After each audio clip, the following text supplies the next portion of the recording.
Graça e paz, meus irmãos. Vocês estão bem? Salmo 115. Salmo 115, verso 1.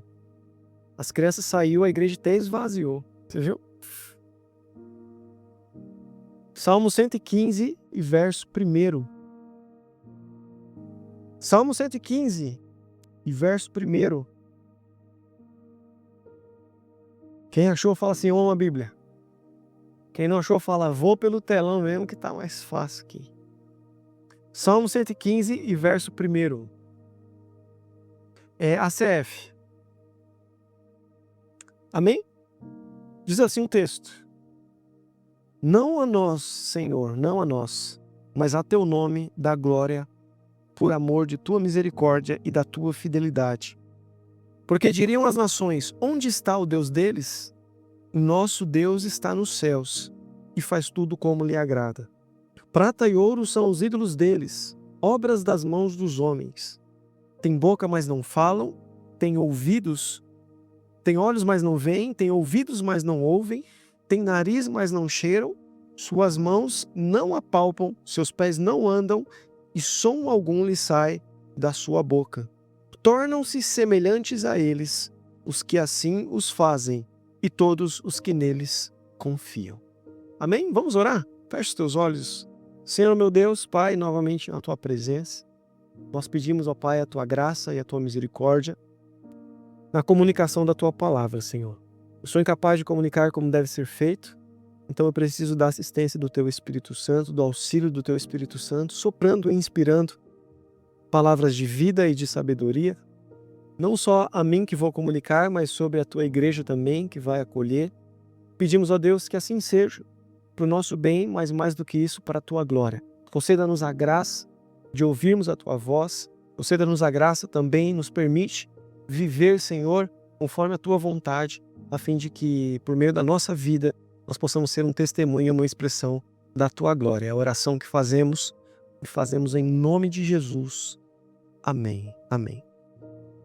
Bom, meus irmãos, a gente vai falar hoje, obviamente, sobre idolatria, que é o tema que está nos acompanhando já há alguns domingos na nossa série de mensagens Fábrica de Ídolos. O coração do homem, ele é uma perpétua fábrica de ídolos.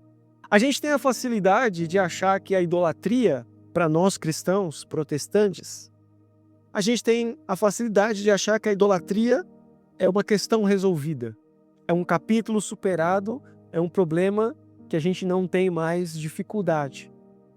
Talvez porque a gente acha ainda que idolatria tem a ver com a questão da imagem, tem a ver com a questão dos santos, tem a ver com a questão de oferecer ou prestar uma oferenda a uma entidade. Mas quando a gente fala de idolatria, a gente precisa entender que a idolatria é tudo aquilo que ocupa um lugar indevido no meu coração. Aí está um ídolo.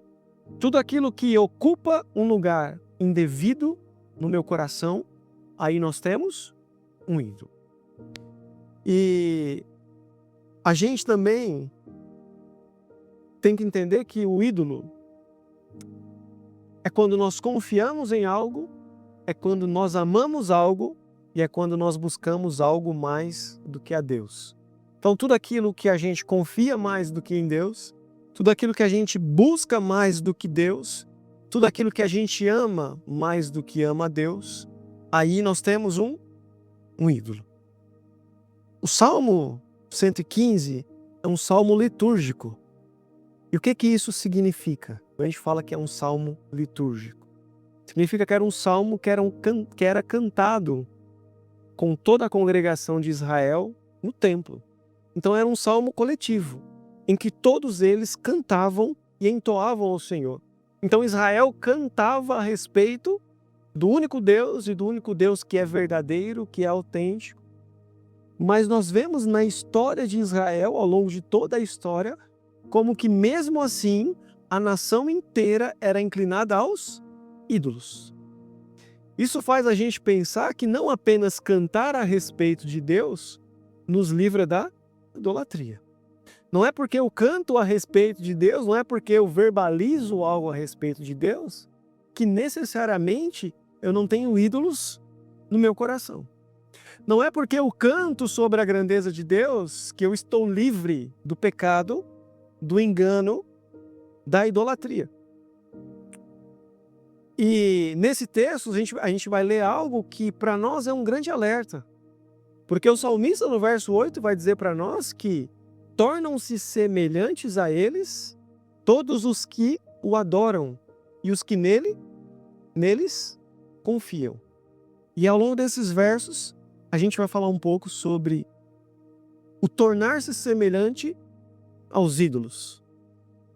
Nós nos tornamos parecidos com os ídolos que estão habitando aí o nosso coração. No verso 1, ele vai dizer assim: não a nós, Senhor, mas ao teu nome da glória, por amor da tua misericórdia e da tua fidelidade.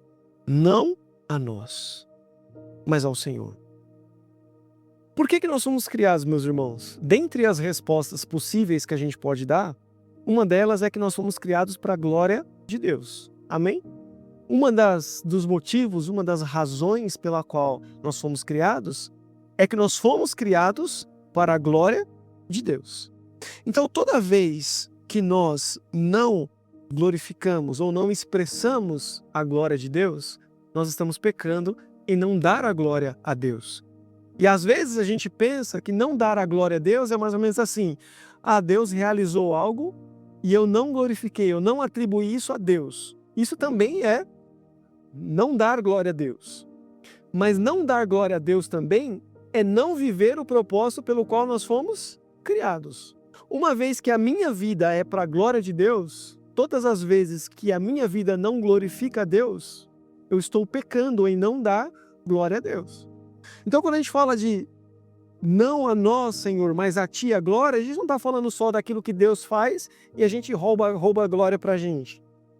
Deus cura alguém e a gente fala assim: nossa, foi porque eu impus a mão. Não, foi Deus que curou. Mas não é só sobre isso. Todas as vezes que nós, enquanto cristãos, nós não vivemos uma vida que glorifica a Deus, nós também estamos em pecado. Isso também é um pecado, porque um propósito pelo qual nós fomos criados é justamente para a glória de Deus. Se a gente foi criado para a glória de Deus, a pergunta é: como é que eu glorifico a Deus? Como é então que eu posso glorificar a Deus? Jesus, na oração sacerdotal, ele vai dizer para a gente e vai nos ensinar sobre como glorificar a Deus. Lá em João, no capítulo 17, no verso 14, Jesus vai dizer assim: dei-te glória ao meu Pai, realizando, completando tudo aquilo que o Senhor me destes a fazer. Eu realizei tudo aquilo que o Senhor me destes a fazer. E nisso o Senhor foi glorificado. Acompanhe comigo aí, ó. João, capítulo 17 e verso 4. Evangelho de João, capítulo 17. A oração sacerdotal de Jesus.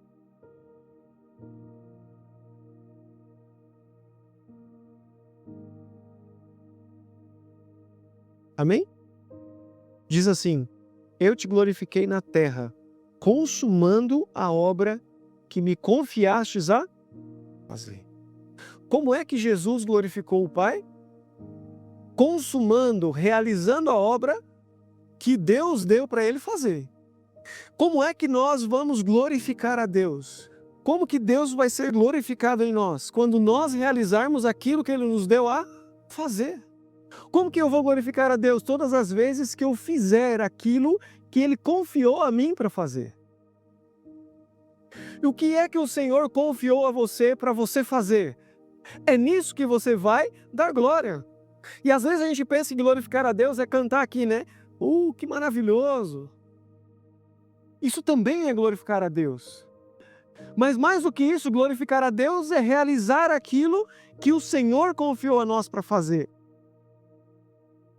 Se o Senhor me fez pastor, eu preciso glorificá-lo fazendo aquilo que Ele me chamou para fazer. Se o Senhor me fez diácono, então eu preciso glorificá-lo sendo o melhor diácono possível para a glória dele, fazendo a obra que Ele me confiou a fazer. Se o Senhor me deu uma função, se o Senhor me estabeleceu em algum lugar para que eu possa produzir frutos, eu vou glorificá-lo fazendo a obra que Ele confiou a mim para fazê-lo. Então, glorificar a Deus é realizar um serviço. A palavra culto, a gente confunde. A gente confunde a palavra culto com qualquer outra coisa, menos com o que de fato ela significa. Porque a palavra culto, foi traduzida uma palavra chamada latreu, que significa serviço. Então, quando a gente fala assim, eu vou lá assistir o culto, isso é uma fala idólatra. Eu sei que a gente pode falar, e ninguém vai falar assim, nossa, idólatra que falou que assistiu o culto. Mas eu quero que você entenda a essência disso. Quando a gente fala que nós estamos indo assistir um culto, significa o quê? Eu estou indo lá me beneficiar de algo. Quando, na verdade, o que a Bíblia fala que é culto é um serviço a Deus. Eu vou lá servir a Deus. O culto no Antigo Testamento não era assim, vamos lá ver como que o sacerdote, ele oferece um animal em sacrifício. Nossa, que cortada bonita na garganta do bichinho. Não era isso. Eu vou lá oferecer algo, eu vou lá participar do que Deus está fazendo, eu vou lá prestar um serviço a Deus.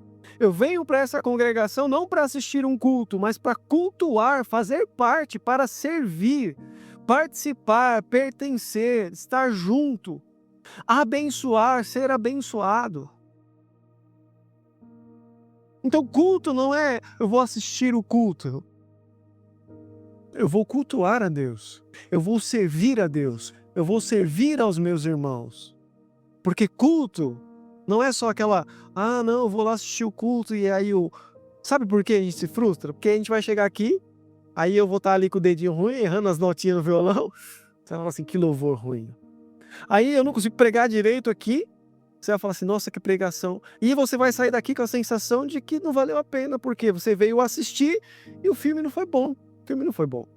Igual quando você vai no cinema, você paga, você acredita, R$24 num potinho de pipoca desse tamanhozinho, assim, é mentira, cara, aquilo. Você não fica indignado? Eu fico, porque eu vou no mercado, é R$3 um pacotinho, você faz 1 milhão de pipoca. Você vai no cinema, R$24. Se quiser com a coca, vai pra 32. Eu falo, não é possível isso aqui não. Aí você vai lá, assiste o pior filme que tem. Aí você sai de lá como? Frustrado. Por quê? Porque você foi lá apenas para assistir. E aquilo não correspondeu às suas expectativas, então você sai frustrado. A mesma coisa é aqui, se você vier apenas para assistir o culto, se o culto não corresponder às suas expectativas, você vai sair daqui frustrado. Frustrado. Poxa, dei meu dízimo na igreja e não prestou nem o culto. Então não é sobre assistir, é sobre fazer parte, é sobre integrar, é sobre pertencer. E nisso o Senhor será glorificado. Quando a gente fizer tudo e realizar a obra que Ele nos confiou a fazer. Como é que nós vamos demonstrar ao mundo aonde está o nosso Deus? Essa é a pergunta do salmista. No verso 2. Porque diriam as nações, onde está o Deus deles? O que o salmista está dizendo? As outras nações têm as suas imagens, têm os seus altares, têm os seus ídolos, têm os seus deuses. Eles são visíveis, todos podem ver. A gente tem as imagens deles, a gente tem as estátuas deles. Mas onde está o Deus de Israel?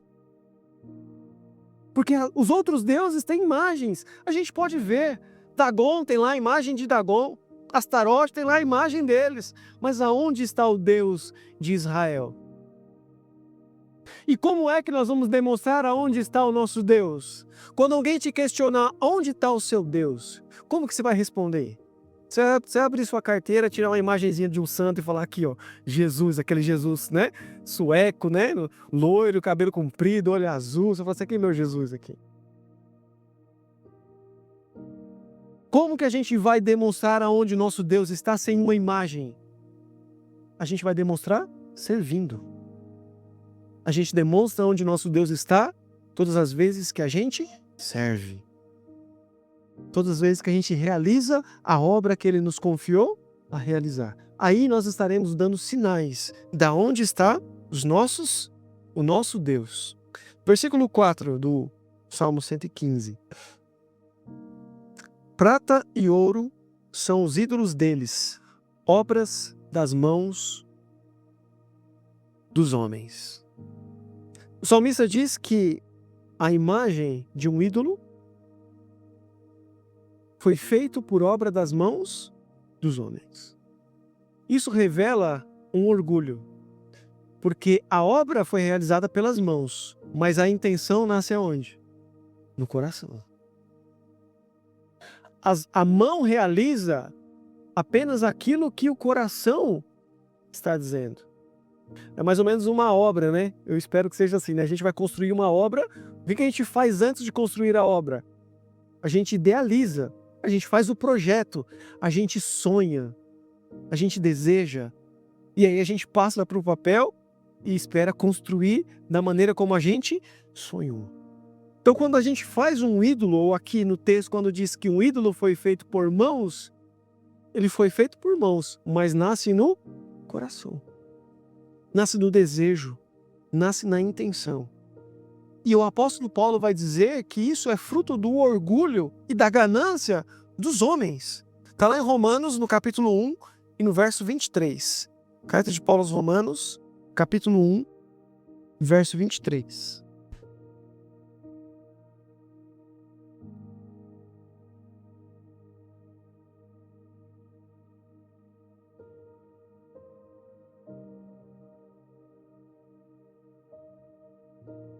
Diz assim o texto: e mudaram a glória do Deus incorruptível em semelhança da imagem do homem corruptível, bem como de aves, quadrúpedes e répteis. Mudaram a glória de Deus. E ao invés de adorar ao Senhor, tendo conhecido, eu criei um Deus segundo a minha imagem. Uma imagem corrompida de quem Deus é. Ao invés de eu adorar o Deus que é soberano, eu quero um Deus que eu possa manipular. Eu quero um Deus que seja tão corrupto quanto eu. Porque se Deus for tão corrupto quanto eu, ele vai ser tão manipulável quanto eu sou. Então, ao invés de nós adorarmos um Deus soberano, a gente cria um Deus segundo a nossa imagem. E ao invés de nós sermos a imagem de Deus, a gente tira Deus do trono e cria um Deus segundo a nossa imagem. Ao invés de eu desejar se tornar parecido com quem Deus é no céu, eu trago Deus para a terra e torno ele parecido a quem eu sou. E é por isso que as pessoas se decepcionam com Deus. Por que tem muita gente decepcionada com Deus? Porque projetou um Deus, não Senhor de todas as coisas, soberano no céu. Projetou um Deus segundo si mesmo. Projetou um Deus segundo a sua própria imagem. E se na minha imagem eu falho com você, então Deus também vai falhar com você. E aí eu me decepciono com Deus. Porque ao invés de eu me tornar a imagem de Deus, eu criei um Deus segundo a minha imagem. Eles fizeram não com as mãos, mas fizeram com o coração. E esse é o problema da idolatria. O problema da idolatria não é o que a gente faz com as mãos. O problema é que o que a gente faz com as mãos reflete a intenção do nosso coração. E o problema maior que o salmista vai dizer é: tornam-se semelhantes, versículo 8. Tornam-se semelhantes a eles os que os fazem, e quantos os que nele, e todos quantos que neles confiam. O salmista diz: tem boca, mas não fala. Tem olhos, mas não veem. Tem ouvidos, mas não ouvem. Tem nariz, mas não cheiram. Tem mãos, mas não apalpam. Tem pés, mas não andam. Gente, quem é que tem todas essas coisas e não faz nada disso? Quem é que tem? Quem é que tem ouvido, mas não ouve mais? Quem é que tem olhos, mas não vê mais? Quem é que tem nariz, mas não cheira mais? Quem é que tem mão, mas não movimenta? Tem pés, mas não andam? É alguém que não tem mais vida. Alguém que está morto é alguém que tem todas essas coisas, mas não faz nenhuma delas. Isso é Alguém que não tem vida. Isso é a característica de pessoas que estão sem vida. E o salmista está dizendo, aqueles que são idólatras tornam-se semelhantes a eles. Também estão sem vida. Tornam-se semelhantes aos deuses, aos seus ídolos. Porque também não tem vida. A lei da biogênese diz que vida gera vida. Que nenhuma coisa inanimada tem o poder de gerar vida. E se eu adoro um ídolo que não tem vida, eu me torno parecido com ele, alguém que também não tem vida. Só que, na época que esse salmo foi escrito, existiam vários deuses. Vários deuses. Mas quais são os deuses dessa nossa geração? Eu separei alguns aqui para nós. Não todos, mas separei alguns. O primeiro que eu separei aqui é o dinheiro. O dinheiro hoje é um grande ídolo no nosso coração. Senhor do nosso coração. Nas mãos de um idólatra, ele é um Deus. Nas mãos de um filho de Deus, ele é um servo. O dinheiro nas mãos de um idólatra, ele é um Deus. O dinheiro nas mãos de um filho de Deus, o dinheiro se torna um servo. Responde para o seu coração aí, na sua vida, o dinheiro, ele é um Deus ou ele é um servo? O dinheiro governa a sua vida, as suas decisões são pautadas na questão financeira, ou você empenha o seu dinheiro para trabalhar para você em seu serviço? É ele que te governa ou é você que governa ele? Se a nossa resposta for que o dinheiro nos governa, então aí nós temos um ídolo. Se nós não temos, por exemplo, eu sei que nem todos têm condições, mas quando você recebe ali os seus recursos, quando você recebe o seu salário ao final do mês, tirando o que você gasta com você, com as suas contas, com seus boletos, tirando com aquilo que você gasta com a sua família, existe alguma parte dos seus recursos que vai só para abençoar pessoas? Existe alguma parte dos seus recursos que você destina só para abençoar pessoas? Isso aqui não é para mim, isso daqui não é para minha família, isso aqui não é para os meus projetos, isso daqui é só para abençoar pessoas. Tem alguma parte dos nossos recursos que a gente destina só para abençoar pessoas? Porque se o Senhor tem nos dado, é para a gente empenhar e abençoar outras vidas. Mas se no nosso orçamento a gente não coloca lá uma vida sequer para ser abençoada pelos nossos recursos, será que é Deus o nosso Senhor? Será que o Senhor governa essa área da nossa vida? Tem uma máxima do pessoal que gosta de investir dinheiro, que eles falam assim, se você pegar o seu salário e você falar assim, eu vou pagar tudo que eu tenho e depois investir, você nunca vai investir, porque você nunca vai sobrar para você investir. Então eles falam assim, recebeu o seu salário, investe. Já separa o valor que você vai investir e o resto você dá conta do que você tem que pagar. Quando a gente pega o nosso salário, o que a gente faz? A gente separa já alguma parte para abençoar pessoas. A gente já fala assim, isso daqui é para a obra do Senhor. E eu não estou falando de dízimo, tá? Estou falando de você abençoar pessoas. Separar um valor e falar assim, Senhor, me mostra aí uma família para abençoar hoje. Eu e a Neide, a gente tem esse costume de todo mês. Senhor, mostra uma família para a gente abençoar. E a gente ganha pouco. Mas foi um princípio que Deus colocou no nosso coração desde que a gente casou. E há 15 anos vai fazer que a gente nunca falhou um mês em separar recursos para abençoar uma família ou uma vida. Então nós precisamos entender que se a gente não fizer isso, logo logo ele começa a governar. E pior coisa é ser escravo do dinheiro. Pior coisa é. O profeta vai dizer que é como um salário colocado num sactel furado. Você coloca e ele vai embora. Você nunca retém nada. E o dinheiro é um grande ídolo do nosso tempo. Outro ídolo do nosso tempo é o poder. Poder sem amor é tirania. Poder na vida do cristão é um instrumento de serviço e não de controle. O poder na mão do cristão é um instrumento de serviço e não de controle. Se você tem poder, autoridade sobre qualquer coisa, use isso como instrumento de serviço e não de controle. Você imagina Deus.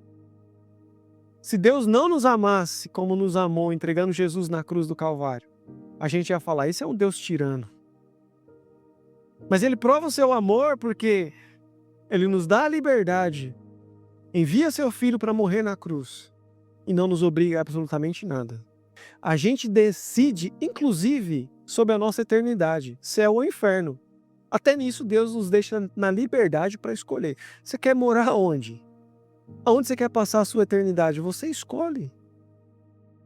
Como diz o outro, né? Não é Deus que manda ninguém para o inferno. Cada um faz a sua própria escolha. Cada um toma o seu destino. Então o poder na mão do cristão não é um instrumento de controle. É um instrumento de serviço. Outro ídolo desse tempo presente é a religião. Acredita? E eu falo inclusive de nós. Todas as vezes que nós confiamos mais nas obras do que na graça, nós estamos idolatrando a religião. Todas as vezes que nós confiamos mais nas obras do que na graça, nós estamos nos entregando à idolatria da religião. Todas as vezes que nós assumimos que é algo que a gente faz, que nos coloca numa posição melhor diante de Deus, nós estamos nos inclinando à idolatria da religião. E um outro ídolo que eu queria colocar aqui, e o último, é o ídolo da superficialidade. Gente, vocês viram aí, recentemente, que eu comecei a postar uns vídeos no meu canal no YouTube. Vocês viram isso aí? Que vergonha alheia, gente. Mas isso é um desafio pessoal. É um desafio pessoal porque eu entendi que eu preciso comunicar melhor. Preciso comunicar melhor. E eu ouvi de um pastor falando, que me deu um conselho, né, pessoal, e falou assim, cara, começa a fazer isso, porque você vai se ouvir, você vai receber críticas, as pessoas vão falar sobre você, e isso vai melhorar a sua comunicação. E eu quero crescer pessoalmente, eu quero comunicar melhor. E aí eu comecei a ouvir minhas pregações, meus esboços, e vendo essa ótica nova, eu falei assim, nossa, tem muita coisa que eu faço errado. E eu tô aprendendo, tô crescendo, né? Então não me julguem pelos meus vídeos lá no YouTube. Mas o que eu queria falar é que eu comecei a pesquisar sobre. E aí eu baixei alguns aplicativos, né? O TikTok, o Kawaii, o Instagram, que eu nunca tive, na verdade não tenho. As pessoas falaram para mim esses dias assim, nossa, mas você não me segue. Eu falei, mas eu não sigo, eu só entro lá para postar o vídeo e saio. Eu não utilizo nada mesmo. Se você postar alguma coisa lá, eu não vou ver. Eu só entro lá para postar e saio. E aí eu baixei o TikTok, baixei depois o Kawaii, eu tava na mesa tomando café com a Neide, e eu tava aqui e tal. E aí começou a aparecer alguns vídeos na tela. E aí eu falando com a Neide e passando alguns vídeos assim, e logo que você baixa o aplicativo, você instala, ele começa a perguntar pra você, você gosta disso? Você gosta disso? Você gosta disso? E foi passando alguns vídeos. E quando chegou lá no 12º vídeo que eu tava falando que eu não gosto, eu falei pra Neide assim, gente, isso aqui é um esgoto a céu aberto. E eu tava tomando café, a sensação que eu tive era mais ou menos assim, sabe um esgoto a céu aberto e eu sentado do lado tomando café. Foi a sensação, de verdade, foi a sensação que eu tive. É como se eu estivesse dentro do banheiro podre de rodoviária, sabe aquele de rodoviária? Comendo ali dentro. Eu falei assim, gente, não é possível que tem gente consumindo isso daqui. Aí eu olhava lá assim, ó, 187 mil curtidas. Eu falo assim, nossa, como a gente se tornou superficial, supérfluo. Aí eu vi um vídeo do rapaz falando como que a gente devia fazer um vídeo interessante. E aí ele falou assim, não, logo no começo do vídeo você tem que chamar a atenção, você tem que falar o que você tem que falar ao longo do vídeo que você vai falar e ainda trazer uma recompensa para quem está te assistindo. Isso tem que fazer no começo do vídeo. Aí quando ele falou assim, nos primeiros 3, eu pensei logo comigo assim, nos primeiros 3 minutos. Ele falou assim, não, você tem que fazer tudo isso nos primeiros 3 segundos. Porque senão a pessoa já sobe e vai pro próximo vídeo. Eu falei assim, olha o quão nós somos superficiais. Olha como nós somos superficiais. Em 3 segundos, a gente já não se aprofunda em mais nada. Tudo para nós agora é supérfluo. Tudo para nós é superficial. A gente não se aprofunda em mais nada. E nesse mesmo vídeo, um rapaz falou algo que eu pensei assim, isso é demoníaco. Ele falou e eu pensei assim, isso é demoníaco. E observem vocês que o rapaz que falou isso nesse vídeo é um rapaz que ele cria outros influenciadores. Ou seja, todos os que ele ensina operam nessa mesma lógica. E se é uma lógica que dá certo, a maioria das pessoas que estão ali repetem a mesma lógica. E a gente não percebe que por trás de tudo isso tem uma lógica demoníaca. Ele diz assim, ó, o conteúdo tem que ser rápido, prazeroso e fácil. Eu falei assim, isso é demoníaco. Tudo está organizado para ser rápido, prazeroso e fácil. A gente está na geração dopamina, então você vai sendo bombardeado constantemente. E aí você só vai atrás do que é rápido, do que é prazeroso e do que é fácil. E sabe o que é pior? Conversava essa semana com um rapaz e ele falou para mim assim, não, as minhas redes sociais, elas são... Eu falava exatamente sobre isso com ele no ônibus. E ele falava para mim assim, não, as minhas redes sociais, elas são controladas. Eu controlo tudo. Então eu sei mais ou menos aonde que eu entro e o que eu assisto. E aí ele falou para mim assim, todos os dias, na mesma hora, eu entro nas redes sociais e eu tenho um tempo estimulado para usar. Eu não uso mais nem menos, é aquele tempo ali, tal, todos os dias. E aí eu não gosto de fazer isso, mas foi meio que automático. Eu não gosto de constranger as pessoas, mas confesso que saiu automaticamente. Na hora que ele falou isso, eu respondi para ele assim, mas todo dia você tem 1 hora para você entrar nas redes sociais. Ele falou assim, é. Eu falei assim, mas todo dia você tem 1 hora para falar com Deus? E aí quando eu vi a cara dele, eu falei, me perdoa, eu não queria te constranger. Mas ele ficou constrangido. Mas você percebe? Ele tem 1 hora definida, um tempo definido, todos os dias ele entra e ele estava orgulhoso de que era pouco tempo que ele gastava com as redes sociais. Mas todo dia, fielmente, ele usava. E quando eu perguntei, tudo bem, mas que horas você entra e quanto tempo você gasta com Deus? 0. E aí a gente questiona muita coisa na nossa vida. E em certos casos eu questiono inclusive a salvação de algumas pessoas. Porque se nós falamos que nós somos salvos e nós temos 24 horas do dia e o Senhor não faz parte de nenhum momento, alguma coisa está muito errada com a gente.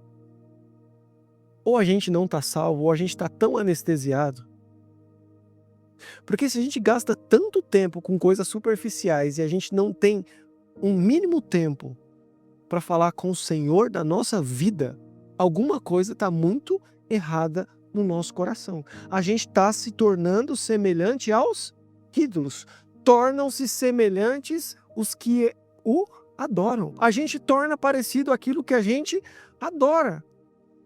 Então, se a rede social ali é um lugar de morte e a gente vive naquilo, a gente está se tornando parecidos.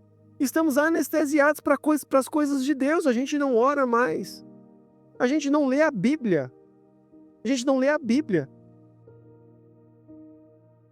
Então essa superficialidade tem gerado isso, a gente não se aprofunda em mais nada. Aí quando eu quero saber algo sobre casamento, eu vou lá no Google, no ChatGPT e falo, alguma coisa sobre casamento. Por quê? Porque eu não quero descobrir o que Deus está falando biblicamente no texto. É muito mais fácil, é muito mais prático. Então a gente se tornou superficial. A gente não se aprofunda. O nosso conhecimento é superficial. A nossa fé é superficial. Os nossos compromissos são superficiais. A gente se compromete em não se comprometer. Nosso compromisso é não ter compromisso. Nosso compromisso é não... A gente não quer se comprometer com nada. Porque a gente se tornou superficial. Se você tiver a oportunidade, anota essa frase. Só uma vida profunda e frutífera e transbordante pode ser cheia do Espírito Santo. Só uma vida profunda, frutífera e transbordante pode ser cheia do Espírito Santo. Não tem como ser cheia do Espírito Santo com uma vida rasa. Não tem como ser cheio do Espírito Santo se a gente não der frutos. Não tem como ser cheio do Espírito Santo se a gente não transbordar. Sabe a melhor maneira de você demonstrar o Espírito Santo na sua vida? Comece a transbordar. Quando você está cheio do Espírito Santo, até isso começar a esparramar para quem está do lado. Tem boca, mas não falam. Tem ouvidos, mas não ouvem. Tem pés, mas não andam. Tem mãos, mas não produzem. Tem nariz, mas não cheiram. Aqueles que adoram a esses ídolos tornam-se semelhantes a eles. Mas olha que coisa confortante que o Senhor fala para nós hoje. Que se nós adorarmos então ao Deus verdadeiro, glória a Deus por isso, nós seremos semelhantes a quem? Ao Deus verdadeiro. Você pode dar um glória a Deus por isso? Se você adorar o Deus verdadeiro, você se torna parecido com o Deus verdadeiro. Se serve para os ídolos, se você adora um ídolo, você se torna parecido com ele, saiba de uma coisa, se você adorar a Deus, você se torna parecido com ele. Você vai ter boca e você vai anunciar o evangelho da salvação. Os seus ouvidos serão espirituais para ouvir a voz de Deus. Os seus pés serão formosos e anunciarão. As suas mãos produzirão frutos eternos para a glória de Deus. Você se tornará parecido com Deus. Nós seremos a imagem de Deus no mundo. Às vezes as pessoas falam assim, quando chegar lá no céu eu quero conhecer Paulo. Quando chegar no céu eu quero conhecer Moisés. Mas eu tenho para mim que quando chegar no céu, a gente vai ficar pelo menos 1 milhão de anos. Só assim, santo, santo, santo, santo, santo, santo, santo, santo, santo. Quer ser parecido com Deus? Quer refletir a imagem do Senhor? Comece adorando. Comece assim, santo, santo, santo é o Senhor. Santo é o Senhor. E quando você menos perceber, você será parecido com Ele. Quando menos você perceber, você está reluzindo, você está refletindo a glória dEle, está fazendo o que Ele faria, estaria falando o que Ele falaria, está vivendo para a glória de Deus. Quer ser semelhante a um ídolo? Adore ao ídolo. Quer ser semelhante ao Senhor e ser a imagem de Deus? Comece então, santo, santo, santo é o Senhor. No final ainda, o salmista diz assim: tornam-se semelhantes, no verso 8, a eles, os que os fazem, e quantos neles confiam. Israel confia no Senhor. Ele é o seu amparo e o seu escudo. Imagina, meus irmãos, imagina que a sua confiança está posta nos ídolos. Imagina que a sua confiança está posta no ouro e está posta na prata. Como é que esse ídolo, que não se mexe, que não respira, como que ele vai te amparar? Como que ele vai ser o seu escudo? Como que ele vai ser a sua proteção? Como que ele vai ser o seu abençoador se ele está morto? Como é que o seu dinheiro pode te abençoar? Não pode. Não pode. Teu dinheiro não pode te abençoar. Como é que um ídolo morto pode ser o seu escudo e a sua proteção? Como que um ídolo morto? Não dá para confiar no ídolo morto. Tem uma frase do nosso saudoso seu Adalto que ele dizia assim: toda vez que ele ia fazer uma força grande para pegar algo pesado, saco de cimento, ele falava pra gente assim: tô fazendo a força de 7 cavalos morto. Ou seja, nada. Adorar um ídolo é o quê? É morto, é nada. É nada. Vale a pena se esforçar para viver para o nada? A sua recompensa será nada. Que o Senhor nos livre dos nossos ídolos. Que o nosso coração esteja inclinado a adorar a Deus. E que a gente viva uma vida profunda. Cuidado com as distrações. Sabia, por exemplo, a etimologia da palavra entretenimento? Quem aqui conhece a etimologia da palavra entretenimento? Não? Tem algumas significados da palavra. Observe bem. E agora, toda vez que você ouvir essa palavra, pense nisso. A primeira tradução direta, né, da palavra etimologia significa diversão. Diversão é bom ou ruim? Bom. É bom. Mas daqui para frente é só para trás. Ou a segunda. A palavra entretenimento significa, primeiro, diversão. Segundo, prender-se. Opa, já não está muito bom, hein? Terceira, desviar-se. Quarta, distrair. Quinta, enganar. E sexta, iludir. Percebe? Tudo aquilo que nos prende, nos desvia, nos distrai, nos engana e nos ilude. Entretenimento. Então cuidado com aquilo que é raso, que é superficial, que está te entretendo e tirando você do foco e do propósito que o Senhor tem para a tua vida. Amém?